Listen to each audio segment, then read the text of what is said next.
ಆತ್ಮೀಯ ಸ್ನೇಹಿತರೆ, ಎನ್ಇಟಿಯ ಕೊನೆ ಕ್ಷಣದ ತಯಾರಿಗಾಗಿ ಒಂದಷ್ಟು ಪ್ರಶ್ನೆ ಪತ್ರಿಕೆಗಳನ್ನ ಬಿಡಿಸುವ ಕೆಲಸ ಮಾಡ್ತಾ ಇದ್ದೀವಿ. ಈ ಭಾಗವಾಗಿ ಒಂದು ಪ್ರಶ್ನೆಯನ್ನ ಬಿಡಿಸ್ತಕ್ಕಂಥದ್ದು ನೋಡೋಣ.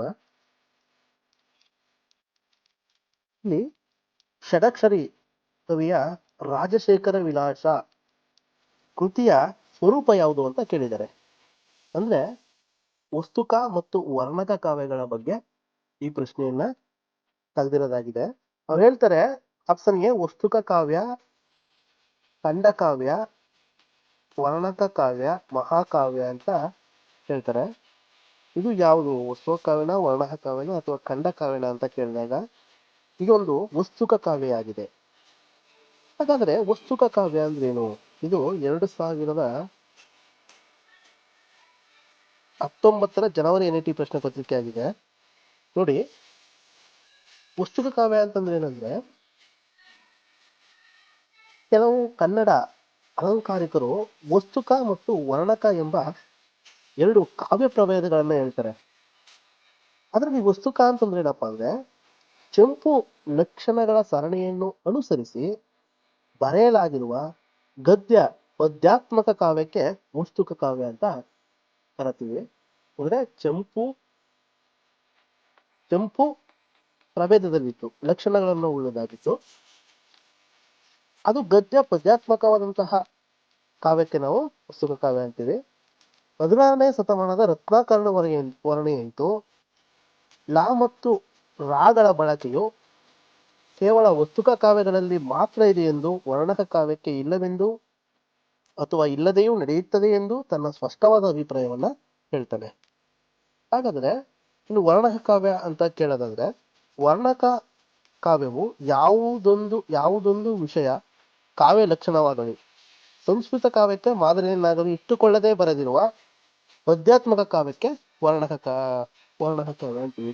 ಇಲ್ಲಿ ಇಷ್ಟೇ ಏನಪ್ಪಾ ಅಂದ್ರೆ ಶಿಷ್ಟ ಕಾವ್ಯ ಅಂತ ಏನಿದೆಯೋ, ಚಂಪುವನ್ನು ಇಟ್ಕೊಂಡು ಬರತಕ್ಕಂತಹ ಎಲ್ಲಾ ಕಾವ್ಯಗಳು ಏನಾಗುತ್ತವೆ ವಸ್ತುಕ ಕಾವ್ಯಗಳಾಗ್ತವೆ. ಇನ್ನು ವರ್ಣಕ ಅಂತಂದ್ರೆ ಇದು ಜಾನಪದ ಕಾವ್ಯಗಳು ಅಥವಾ ದೇಶೀಯ ಕಾವ್ಯಗಳು ಅಂತ ಹೇಳ್ಬೋದು. ಖಂಡಕಾವ್ಯ ಇನ್ನೊಂದೆರಡು ಪ್ರಶ್ನೆಗಳು ಕೊಟ್ಟಿದೆ, ಇನ್ನೂ 2 ಆಪ್ಷನ್ ಇದೆ ಅದರಲ್ಲಿ. ಇನ್ನು ಖಂಡಕಾವ್ಯದ ಬಗ್ಗೆನೂ ಒಂದಷ್ಟು ತಿಳ್ಕೊಳ್ಳೋಣ. ಖಂಡಕಾವ್ಯ ಅಂದ್ರೆ ಮಹಾಕಾವ್ಯಕ್ಕೆ ಹೇಳಿರುವ ಲಕ್ಷಣಗಳಲ್ಲಿ ಕೆಲವೇ ಮಾತ್ರ ಇರುವ ಪದ್ಯ ಕಾವ್ಯಕ್ಕೆ ನಾವು ಖಂಡಕಾವ್ಯ ಅಂತ ಕರಿತೀವಿ. ಇದೇನಾಗುತ್ತೆ ಅಂದ್ರೆ ಮಹಾಕಾವ್ಯಕ್ಕಿಂತಲೂ ಕಡಿಮೆ ಸರ್ಗಗಳುಳ್ಳ ಚಿಕ್ಕ ಕಾವ್ಯ ಆಗಿರುತ್ತೆ ಇದು. ಇನ್ನು ಮಹಾಕಾವ್ಯ ಅಂತಂದ್ರೆ ಮಹಾಕಾವ್ಯವು ಸಂಸ್ಕೃತ ಕಾವ್ಯ ಪ್ರಭೇದಗಳಲ್ಲಿ ಒಂದಾಗಿದೆ. ಇಂಗ್ಲಿಷ್ನ ಎಪಿಕ್ ಎಂಬುದಕ್ಕೆ ಸಮಾನಾರ್ಥಕವಾಗಿ ನಾವೇನಂತೀವಿ ಮಹಾಕಾವ್ಯ ಅಂತ ಕರಿತೀವಿ. ಸೊ ಎಪಿಕ್ ಎಂಬ ಗ್ರೀಕ್ ಪದದಿಂದ ಈ ಒಂದು ಮಹಾಕಾವ್ಯ ಅಂತಕ್ಕಂಥದ್ದನ್ನು ನಾವು ತಗೊಂಡಿದ್ದೀವಿ. ಈ ಎಪಿಕ್ ಅನ್ನೋದು ಎಪೋಸ್ ಎಂಬ ಪದದಿಂದ ಬಂದಿದೆ. ಎಪೋಸ್ ಎಂದರೆ ಮೌಖಿಕ ಪಠನ ಅಥವಾ ಹಾಡು ಎಂದು ಅರ್ಥ ಕೊಡುತ್ತೆ. ಇನ್ನು ಸಂಸ್ಕೃತ ಕಾವ್ಯಗಳಲ್ಲಿ 5 ಕಾವ್ಯಗಳನ್ನು ಮಾತ್ರ ನಾವು ಮಹಾಕಾವ್ಯಗಳು ಎಂದು ಗುರುತಿಸುತ್ತೇವೆ. ಅವುಗಳೆಂದರೆ ಕಾಳಿದಾಸನ ಕುಮಾರ ಸಂಭವಂ ಹಾಗೂ ರಘುವಂಶಂ. ಈ 2 ಕೂಡ ಮಹಾಕಾವ್ಯಗಳು ಅಂತ ಗುರುತಿಸ್ತೀವಿ. ಭಾರವಿಯ ಕಿರಾತಾರ್ಜುನಯ ವಿಜಯಂ ಮತ್ತು ಮಾಗಣ ಶಿಶುಪಾಲವಧಂ ಹಾಗೂ ಶ್ರೀ ಹರ್ಷನ ನೈಷಂದಿಯ ಚರಿತಂ ಇವುಗಳನ್ನ ನಾವು ಪಂಚಮಹಾಕಾವ್ಯಗಳು ಅಂತ ಕರಿತೀವಿ. ಸೊ ಇದು ತುಂಬಾ ಇಂಪಾರ್ಟೆಂಟ್ ಆದಂತಹ ಪ್ರಶ್ನೆ. ಇನ್ನು ಮುಪ್ಪಿನ ಷಡಕ್ಷರಿಯ ಬಗ್ಗೆ ಪ್ರಶ್ನೆ ಕೇಳಿದ್ರಿಂದ ನಾವೇನ್ ಮಾಡ್ತೀವಿ, ಮುಪ್ಪಿನ ಷಡಕ್ಷರಿಯ ಇನ್ನುಳಿದ ಕೃತಿಗಳು ಯಾವ್ದಪ್ಪ ಅಂತಂದ್ರೆ ರಾಜಶೇಖರ ವಿಲಾಸ, ಶಬರಶಂಕರ ವಿಲಾಸ, ಬಸವರಾಜ ವಿಲಾಸ ಈ 3 ಗ್ರಂಥಗಳನ್ನು ಇವನು ಕನ್ನಡದಲ್ಲಿ ರಚಿಸಿದ್ದಾನೆ. ಕವಿ ಕರ್ಣಾಸಯನ ಎಂತಕ್ಕಂತಹ ಕೃತಿಯನ್ನು ಇವನು ಸಂಸ್ಕೃತದಲ್ಲಿ ರಚಿಸಿದ್ದಾನೆ. ಸೊ ಮತ್ತೊಂದು ಪ್ರಶ್ನೆನ ನಂತರ ನೋಡೋಣ. ಈ ತರ ಪ್ರಶ್ನೆಗಳು ಬಂದಾಗ ನಾವು ಪ್ರತಿಯೊಂದನ್ನು ಓದ್ಕೋಬೇಕಾಗುತ್ತೆ.